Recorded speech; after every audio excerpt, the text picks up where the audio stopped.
Doctor Naushad عالم آپ سبھی کا استقبال کرتا ہوں۔ کلاسیکی نثر مطالعہ سیریز کے تحت آج کے لیکچر کا موضوع فسانہ عجائب کے متن کی تدریس ہے۔ چونکہ فسانہ عجائب مختصر داستان ہونے کے باوجود اتنی مختصر بھی نہیں ہے کہ اس پوری داستان کو یہاں پڑھایا جا سکے، اسی لیے اس کا صرف وہ حصہ جو آپ کے نصاب میں داخل ہے اور جس کا عنوان ہے آغاز داستان سے انجمن آرا کی شادی تک، تو یہ جو پورا حصہ ہے وہ ایک لیکچر میں مکمل نہیں ہو سکتا، کیونکہ یہ 98 صفحات پر مشتمل یہ حصہ ہے۔ اس لیے میری کوشش ہوگی کہ 2 یا 3 لیکچر میں اس پورے صفحات کو جن میں یہ قصہ بیان ہوا ہے سمیٹ سکوں۔ میں نے فسانہ عجائب کے متن کی تدریس کے لیے رشید حسن خان کے مرتب کردہ فسانہ عجائب کو سامنے رکھا ہے۔ یہ کتاب جو تھی انجمن ترقی اردو سے پہلی مرتبہ 1990 میں چھپی تھی اور دوسری مرتبہ 2002 میں شائع ہوئی تھی۔ متن کی تدریس سے پہلے اس کے طریقہ کار پر ذرا سی گفتگو ہو جائے تو متن کی تدریس کے دوران جو طریقہ اختیار کیا گیا ہے وہ اس طرح کا سادہ سا رکھا گیا ہے کہ قصے کی خواندگی ہوتی جائے گی اور اس درمیان جو الفاظ یا تراکیب مشکل آئیں گی یا زبان و بیان کی کچھ خوبیاں نظر آتی ہیں تو ان کی وضاحت کر دی جائے گی تاکہ قصے کی تفہیم آسان ہو سکے اور استحسان نثر بھی ہو سکے۔ قصے میں جو عنوانات ہیں انہیں میں نے یہاں سلائیڈز میں جلی حروف میں لکھا ہے، باقی اس کا سارا جو معاملہ ہے آپ دیکھیں کہ پرانی داستانوں کا سا ہے۔ تو بلا تاخیر آئیے شروع کرتے ہیں فسانہ عجائب۔ فسانہ عجائب جب آپ شروع کرتے ہیں تو جو تمہید کا حصہ ہے، یعنی جہاں سے داستان شروع ہوتی ہے، اس کا عنوان ہے آغاز داستان، اعجاز بیاں، سلطان فیروز بخت کی اور تلاش اس کو وارث تاج و تخت کی، خوش قسمتی سے حاجت کا برآنا۔ حاجت کا برآنا مطلب یعنی مراد پوری ہونا، گوہر درج شہریاری صدف تمنا سے پانا۔ صدف موتی ہوتا ہے، صدف تمنا یعنی تمنا کے موتی سے اسے پانا۔ سرور نے اس عنوان کو قائم کرنے کے بعد استاد کا ایک شعر لکھا ہے، کسی بھی استاد کا ہو سکتا ہے، نام انہوں نے نہیں لکھا ہے۔ مسل ہی سے نہ الفاظ تلاسم سے، مسل ہی سے نہ الفاظ تلازم سے یہ خالی ہے، ہر ایک فقرہ کہانی کا گواہ بے مثالی ہے۔ اور اس کے بعد لا عالم یعنی کہ میں نہیں جانتا، اس عنوان سے یعنی کہ کس کا شعر ہے، کسی استاد کا شعر ہے یا کسی عام پڑھے لکھے آدمی کا شعر ہے۔ یادگار یہ شعر لکھا ہے کہ یادگار زمانہ ہے ہم لوگ، سن رکھو تم فسانہ ہے ہم لوگ۔ اب یہ عنوان قائم کرنے کے بعد یہ 2 چیزیں ہو گئی، اب یہاں سے وہ شروع کرتے ہیں۔ گرہ کشایانے سلسلہ سخن، یعنی بات کا جو سلسلہ ہے اس کے اندر جو پیچیدگیاں ہیں ان کو کھولنے والے۔ گرہ کشایانے سلسلہ سخن، تازہ کنندگان فسانہ کہن۔ فسانہ کہن یعنی کہ پرانی داستان، تازہ کنندگان یعنی وہ لوگ جو اسے تازہ کرتے ہیں، تو تازہ کنندگان فسانہ کہن یعنی محرران رنگی تحریر۔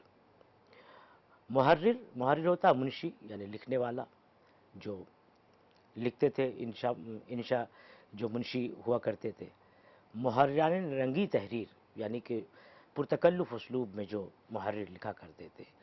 وہ مورخان جادو تقریر یعنی ایسی یعنی جن کی باتوں میں جادو ہوا کرتا تھا، ویسے مورخین نے اشہب جہندہ قلم کو میدان وسیع بیاں میں، اشہب جہندہ قلم، اشہب کہتے ہیں گھوڑے کو، مطلق گھوڑے کے لیے، سفید گھوڑے کے لیے بھی استعمال ہوتا ہے، کالے گھوڑے کے لیے بھی استعمال ہوتا ہے، لیکن آپ یہاں سمجھیے کہ مطلق گھوڑے کے معنی میں استعمال ہے۔ جہندہ یعنی کودنے پھاندنے والا، جہندہ قلم یعنی ایسا قلم جو بہت رفتار، بہت تیزی سے چلتا ہو، کو میدان وسیع بیاں میں با کرشمہ سحر ساز و لطیفہ حیرت پرداز. سحر ساز یعنی کہ جادو قائم کرنے والا، اور لطیفہ حیرت پرداز یعنی ایسے ایسے لطیفے جو حیرت کو جگہ دیتے ہیں، یعنی حیرت میں ڈالتے ہیں. گرم انانو جولا یوں کیا ہے. گرم انان کیا ہے یعنی انان کا مطلب لگام ہوتا ہے، اور جولا یعنی کہ اسے گردش دیا ہے، باتیں بتائی ہیں، اور یوں کیا ہے کہ سرزمین ختن میں ایک شہر تھا مینو سواد. ختن ایک شہر ہے، وہاں پر ایک شہر تھا مینو سواد. بہشت نژاد یعنی کہ بالکل بہشت تھا، بہشت کا پیدا تھا. پسند خاطر محبوبہ نے جہاں. اب یہ دیکھیے کہ مختلف توالی اضافت اسے کہتے ہیں، یعنی تین تین اضافتیں ایک ساتھ. پسند خاطر محبوبہ نے جہاں یعنی دنیا کے جو محبوب ہیں ان کو وہ جگہ پسند تھی. قابل بود و باش خوبان زماں یعنی دنیا کے جو محبوب اور خوبصورت ترین لوگ تھے اس جگہ کو قابل بود و باش سمجھتے تھے، یعنی کہ رہنے کی جگہ سمجھتے تھے. شمیم صفت، شمیم کہتے ہیں خوشبو کو، مہک کو، یعنی اس ہوا کو بھی کہتے ہیں جس میں خوشبو ہو، خوشبودار ہوا کو.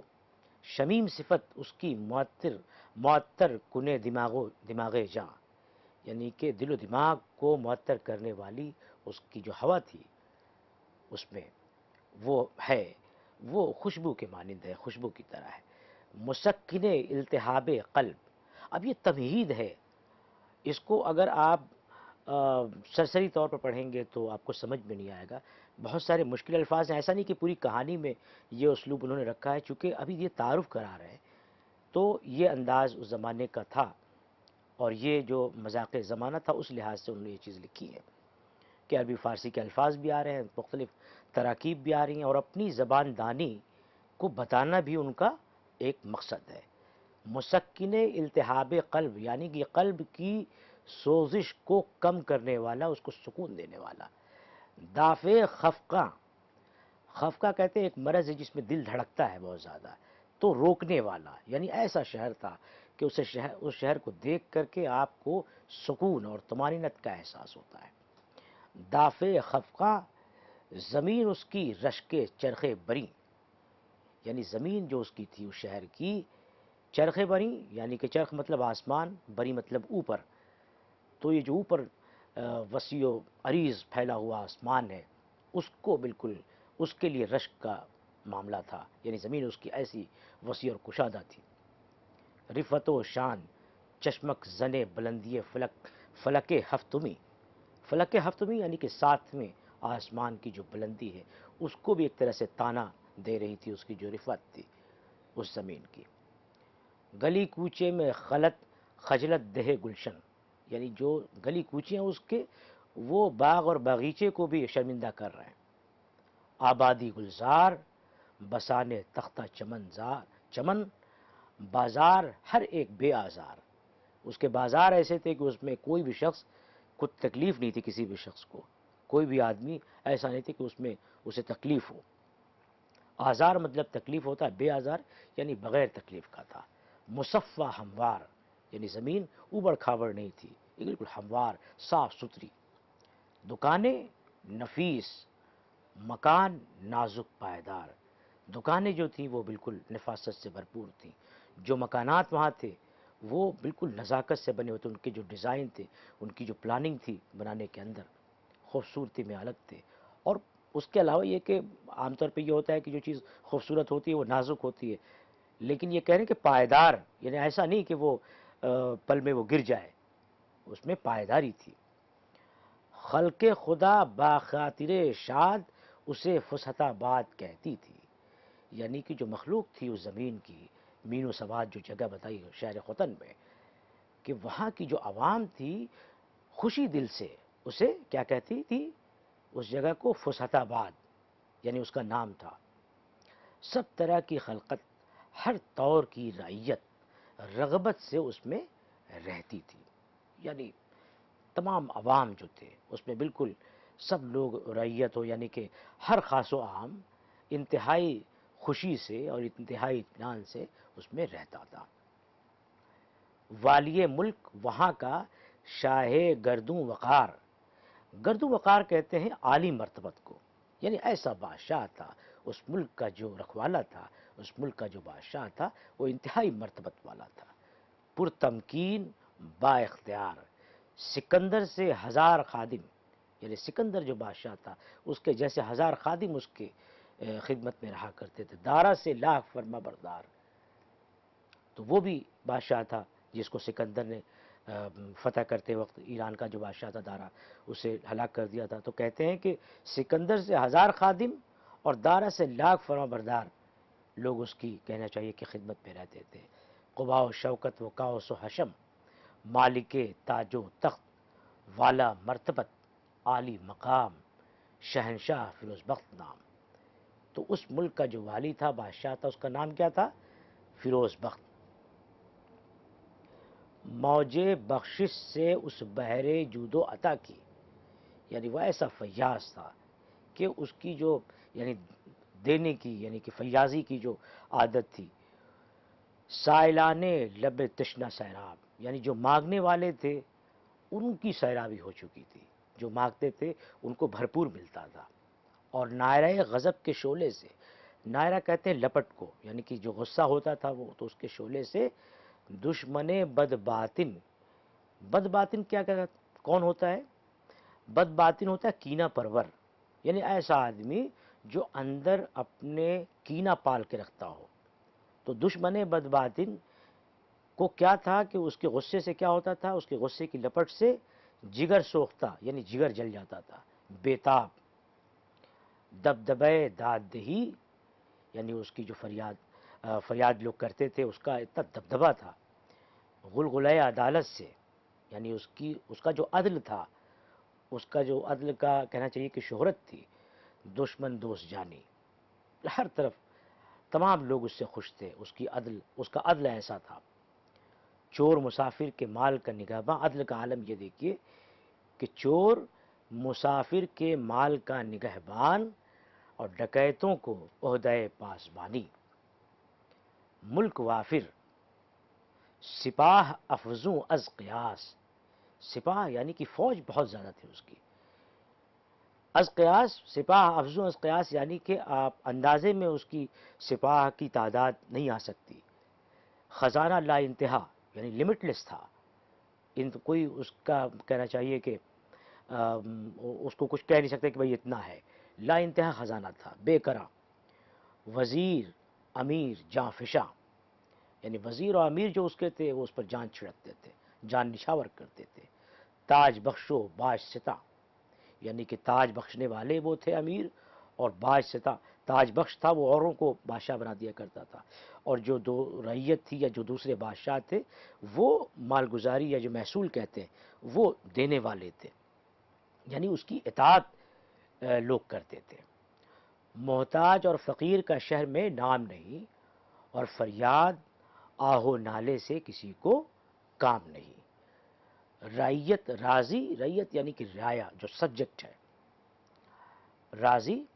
سپاہ سرفروش جانثار شاداں، دشمن خائف، یعنی کہ دشمن ڈرا ہوا رہتا تھا. شمع کا چور سر محفل لرزاں، یعنی اگر کینڈل بھی چرا لیا کسی نے تو وہ محفل میں جاتے ہوئے اسے کپ کپی اس پر تاری رہتی تھی. اس نام سے یہ ننگ تھا کہ امیروں کا چور محل نہ ہو پاتا تھا. دزد حنا کا رنگ نہ جمتا تھا. دزد حنا، جب آپ مہندی لگاتے ہیں یا کچھ کرتے ہیں تو مہندی لگاتے ہیں تو کوئی جگہ خالی سی رہ جاتی ہے تو اسے کہتے ہیں دزد حنا، یعنی جو سفیدی رہ جاتی ہے مہندی لگاتے وقت اس کو دزد حنا کہتے ہیں. سر دست ہاتھ باندھا جاتا تھا، یعنی جب چور کچھ چوری کرتا تو اس کا ہاتھ باندھا جاتا تھا. آنکھ چرانے سے ہم چشم چشمک کرتے تھے. ہم چشم یعنی کہ جو برابری کے لوگ تھے، ہم مرتبہ لوگ تھے، وہ آنکھ نہیں چراتے تھے. کار خیر سے اگر کوئی جی چراتا تو نامردی کی تہمت اس پر دھرتے تھے. یعنی کوئی بھلائی کا کام ہے، رفاع عام کا کام ہے، تو اگر اس میں کوئی بڑھ چڑھ کر کے حصہ نہیں لیتا تھا، اس میں حصہ نہیں لیتا تھا تو کہتے تھے کہ یہ بالکل بیکار ہے، یہ آدمی نہیں ہے، یہ اچھا آدمی نہیں ہے. تو نامردی کی تہمت اس پر دھرتے تھے. لیکن اب دیکھیے یہاں سے وہ ٹرن ہوتے ہیں. فسانہ عجائب میں یہ جو قصہ چل رہا ہے، یہاں تک انہوں نے بتایا کہ بادشاہ ایک ایسی زمین تھی، ایک ایسا ملک تھا جہاں پر رعایا خوشحال تھی اور اطمینان اور سکون سے رہ رہی تھی، اور عدل اس کا ایسا تھا، فیاضی اس کی ایسی تھی. ساری باتیں انہوں نے بتائیں. اب اس کے بعد یہاں سے اب وہ ایک دوسری بات کہنا چاہتے ہیں کہ یہ لیکن بئی حکومت و ثروت کاشانہ امید کا چراغ گل. کاشانہ جھوپڑی، چھوٹا سا گھر کو کہتے ہیں کاشانہ امید، یعنی کہ امید جو تھی وہ امید کا چراغ گل تھا، یعنی کہ وہ چراغ جل نہیں رہا تھا. کیوں؟ کیونکہ اولاد بالکل نہ تھی. خواہش فرزند در دل نہ ہونے کی کاہش متصل، یعنی برابر انہیں یہ غم اور یہ کہنا چاہیے کہ رنج تھا. حسرت پسر میں، اب دیکھیے یہاں پر حسرت پسر میں کے بعد انہوں نے عربی کی جو قرآن کی ایک آیت ہے اس کو یہاں پر انہوں نے رکھا ہے. رب لا تذرنی فردا وانت خیر الوارثین. یہ دعا ہے جن لوگوں کو بھی اولاد نہیں ہوتی ہے، ان کے لیے یہ ہے کہ اس دعا کا برابر ورد کریں تو ان کو اللہ نواز دیتا ہے. اس کا مطلب ہے کہ اے میرے رب، لا تذرنی فردن، مجھے تنہا مت چھوڑ، وانت خیر الوارثین، اور تو بہترین وارث دینے والا ہے. وانت خیر الوارثین. ہر ساتھ پر بر زباں حسرت پسر میں رب لا تذرنی فردا وانت خیر الوارثین، ہر ساتھ بر زباں، یعنی ہر وقت بادشاہ کی زبان پر یہ آیت رہتی تھی، اور ساتھ پہ یہ آیت بھی رہتی تھی وَرَبِّ حَبْ لِي مِن لَّدُنْكَ وَلِيًّا. وظیفہ ہر زمان، ہر وقت وہ یہ وظیفہ پڑھتے تھے کہ اے میرے رب اپنے پاس سے مجھے سرپرست کوئی ولی، ہمیں ولی کا مطلب یہاں پر سرپرست محافظ کے، یعنی ایک طرح سے وارث کے مفہوم میں ہے یہاں پر، کہ یہ دعائیں وہ کرتے تھے. تو لڑکے کی تمنا میں بادشاہ مثل گدا دست دراز، جس طرح سے سائل ہاتھ دراز کر کر کے اپنا ہاتھ بڑھا کر کے مانگتا ہے، اسی طرح سے لڑکے کی تمنا میں بادشاہ بھی اللہ کے سامنے ہاتھ بڑھا کر کے مانگ رہا ہے، اور اس کا دستے جو سوال ہے وہ دراز ہے. ایسا لاپرواہ بے نیاز کی قدرت سے با نیاز، یعنی بے نیاز کی قدرت سے، یعنی اللہ کی ذات جو ہے وہ بے نیاز ہے، اس میں ان کو جو ہے وہاں پر وہ ہاتھ پھیلا رہا ہے. آخرش یعنی آخر کار الٹیمیٹلی جناب باری میں تضرع زاری. تضرع عربی کا لفظ ہے، اسے کہتے گریا، یعنی کہ رو رو کر گڑ گڑا کر کے جب بات دعا مانگی جاتی ہے اس وقت یہ استعمال ہوتا ہے تضرع زاری. اس کی منظور ہوئی لا ولدی، یعنی کہ اولاد کے نہ ہونے کی جو محرومی تھی، لا ولدی کی بدنامی دور ہوئی. 60 برس کے سن میں بڑھاپے کے دل میں گوہر آبدار. گوہر موتی کو کہتے ہیں، آبدار یعنی بہت ہی صاف شفاف روشن، جس میں آب یعنی کہ پانی سے بھرا ہو، یعنی نہایت ہی خوبصورت. گوہر آبدار در شاہ سوار، یعنی کہ در کہتے ہیں موتی کو، شاہ سوار یعنی بادشاہ کے، در شاہ سوار کہتے ہیں یعنی بڑا موتی، کہ یعنی بادشاہ شاہ کے لائق جو موتی ہوتا ہے. صدف بطن بانوے خجستہ اتوار سے، خجستہ اتوار سے یعنی نیک اتوار خاتون کے بطن سے یہ لڑکا پیدا ہوا. چھوٹا بڑا اس کی صورت کا شیدا ہوا. اب دیکھیے قافیہ بھی ہے کہ خجستہ اتوار سے پیدا ہوا، چھوٹا بڑا اس کی صورت کا شیدا ہوا. ٹھیک ہے، تو یہ جگہ جگہ پر آپ کو ملے گا، غیر شعوری طور پر بھی اور شعوری طور پر بھی. وہ چونکہ باغ و بہار کا وہ ایک طرح سے جواب لکھ رہے ہیں تو قافیہ پیمائی بھی ہوگی، اور پھر عربی و فارسی کے الفاظ بھی ہوں گے، ان کی تراکیب بھی ہوں گی. تو اس روح افزا کا فیروز بخت نے جان عالم نام رکھا. شب و روز پرورش سے کام رکھا، نام رکھا، کام رکھا.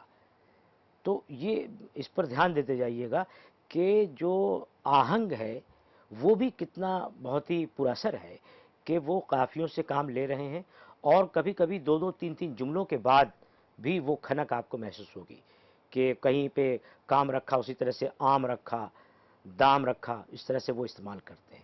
تو اس پر اگر نگاہ رکھیں گے تو اس کے اور بھی اچھے نتائج آپ کو مطالعے کے دوران ملیں گے. اب اس بچے کی جو بچہ پیدا ہوا ہے اس کی جو تعریف بیان کر رہے ہیں وہ یہاں سے شروع ہوتی ہے. کہتے ہیں سرور کہ حسن اللہ نے یہ عطا کیا کہ نیر اعظم چرخ چارم پر روب جمال سے تھر آیا. نیر اعظم یعنی کہ سب سے بڑا روشن ستارہ. نیر اعظم سورج کو کہتے ہیں. سب سے بڑا جو روشن ستارہ ہے، جو فلکیات کا مطالعہ کرتے ہیں وہ بتاتے ہیں کہ سب سے بڑا جو ستارہ ہے وہ، اور یہ چوتھے آسمان پر اس کو بتایا جاتا ہے کہ یہ چوتھے آسمان پر ہے. تو نیر اعظم چرخ چاروں پر روب جمال سے، اس کے جمال یعنی بچے کا جو جمال تھا اس کے روب سے وہ تھرا گیا. تو یہ مبالغہ ہے، لیکن آپ دیکھیے کہ مبالغہ اس سے کس قدر حسن بڑھ رہا ہے بھارت کا. اس یعنی ہماری جو سماعتوں پر جب یہ جب چیز ٹکراتی ہے تو ہمیں کتنا اچھا محسوس ہوتا ہے. اور ماہ جو باوجود داغ غلامی تاب مشاہدہ نہ لایا، یعنی کہ جو چاند تھا باوجود داغ غلامی تاب مشاہدہ نہ لایا، اس نقش قدرت پر تصور مانی و بہزاد. مانی آپ جانتے ہیں بہت مشہور کیریکٹر ہے، یہ نقاش بہت ہی مشہور نقاش تھا، اور اس نے نقاشی اس کی اتنی پاورفل، اتنی مؤثر ہوتی تھی کہ اس نے نبوت کا دعویٰ کیا تھا. اور وہ جو تصنیف ہے ارزنگ اسی کی تصنیف ہے، اور نقاشی کو بطور معجزہ پیش کرتا تھا. تو کہتے ہیں کہ نقش قدرت پر تصور معنی و بہزاد، بہزاد بھی نقاش تھا، حیران. اور صنائی آزر حضرت ابراہیم کے والد تھے اور بت تراش تھے، بناتے تھے کہ ایسے لوبت حقیقت کے روبرو پشیمان. کاسے سراسر شور جوانی زور شباب سے معمور، یعنی کہ طاقت سے، جوانی کے زور سے بھرپور، اور آنکھیں جھپکانے والی دیدہ غزال ختن کی.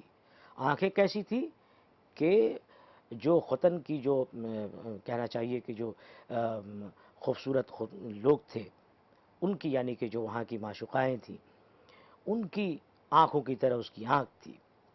شراب عشق کے نشے سے چکنا چور، چہرے پر جلال شاہی، شوکت جہاں پناہی نمایاں. تو چہرے سے کیا کیا چیز دکھ رہی تھی؟ ایک تو بادشاہت کا جو جلال ہوتا ہے وہ آیا تھا اس کے چہرے سے، اور شوکت جہاں پناہی بھی اس کے چہرے سے آیا تھے. حسن درخشندہ کی تڑپ بعض انجموں اختر تابہ. اختر کہتے ہیں ستارے کو، تابہ مطلب روشن ستارہ، انجم بھی نجم کی جمع ہے اور ستارہ اس کا مطلب ہوتا ہے. تو کہیں کہیں تکرار بھی ہے الفاظ کی، انجم اور اختر دونوں ایک چیز ہے، اور اسی سے تابہ جوڑ کر کے انہوں نے یہ ترکیب بنائی کہ یہ جو ہے حسن درخشاں کی تڑپ بعض انجموں اختر تابہ. پھر یہاں پہ مصحفی کا شعر لکھا ہے کہ اسے دیکھ طفلی میں کہتی تھی دایا یہ لڑکا طرحدار پیدا ہوا ہے. اور پھر فارسی کے مشہور شاعر مرزا قتیل کا یہ شعر بھی، یہ مصرع بھی یہاں پر سرور نے لکھا ہے کہ پارا خواہ شد ازیں دست گریبانے چند، کہ اس ہاتھ سے، یعنی کہ یہ جو لڑکا پیدا ہوا ہے، کئی لوگ جو ہے پارا پارا ہوں گے، ٹوٹیں گے.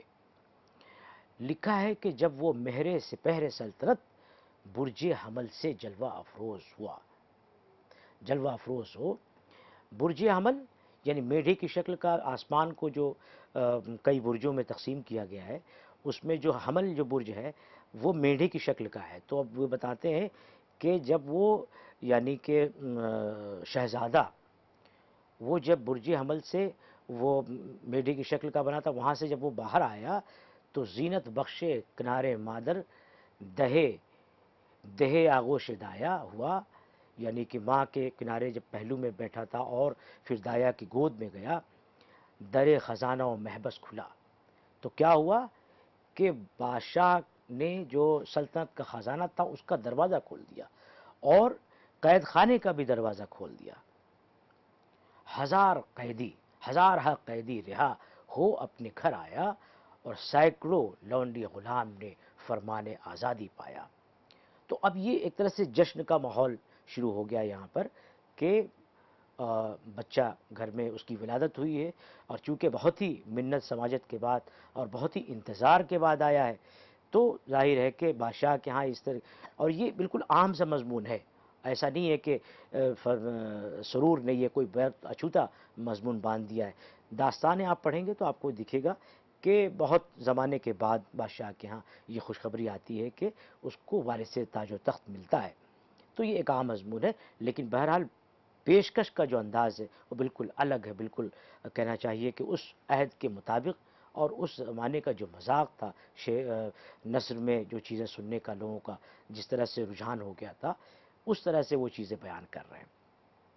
شہر میں محتاج ناپید تھا، چونکہ اب یہ بات پہلے وہ کہہ چکے ہیں کہ رعایا بہت خوشحال تھی، تو اب یہاں پر وہ کیسے کہیں کہ فقیروں میں تقسیم کیا گیا، تو یہاں سے بات پیدا کر رہے ہیں کہ شہر میں محتاج ناپید تھا، مگر اشرفی روپیہ حاجیوں کے واسطے مکہ معظم اور زائروں کی خاطر کربلائے مکرم میں پیہم پہنچایا، برابر وہاں بھیجا۔